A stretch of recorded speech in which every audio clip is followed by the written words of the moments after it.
അതിദാരിദ്ര്യമുക്തമായ കേരളത്തിൽ ഇനി ഞങ്ങളുടെ ഉന്നം ദാരിദ്ര്യം അവസാനിപ്പിക്കൽ തന്നെയാണ്. ഇപ്പം അതിദാരിദ്ര്യമല്ലേ അവസാനിപ്പിച്ചിട്ടുള്ളൂ. ഇനി ദാരിദ്ര്യം അവസാനിപ്പിക്കുക, അത് കുറേ അധികം വരും.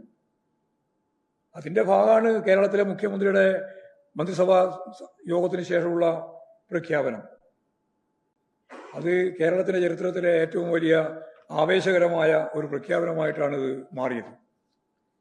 കേരളത്തിലെ 1 കോടിയിലധികം വരുന്ന ജനങ്ങൾക്ക് നേരിട്ട് ആനുകൂല്യം പ്രഖ്യാപിച്ച ഇതുപോലെ ഒരു പദ്ധതി ഇതിനു മുമ്പ് ഒരുക്കിയുണ്ടായിട്ടില്ല.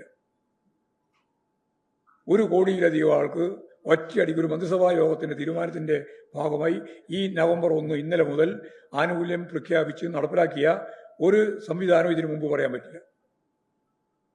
ഇതെല്ലാം കണ്ടുകൊണ്ടുള്ള വെപ്രാളത്തിലാണ് ഇപ്പോൾ പ്രതിപക്ഷം. അതാണ് കാര്യം. വലിയ വെപ്രാളത്തിലാണ്. ഇനി എങ്ങനെ ഇതിനെ നേരിടും എന്നുള്ളതാണ്.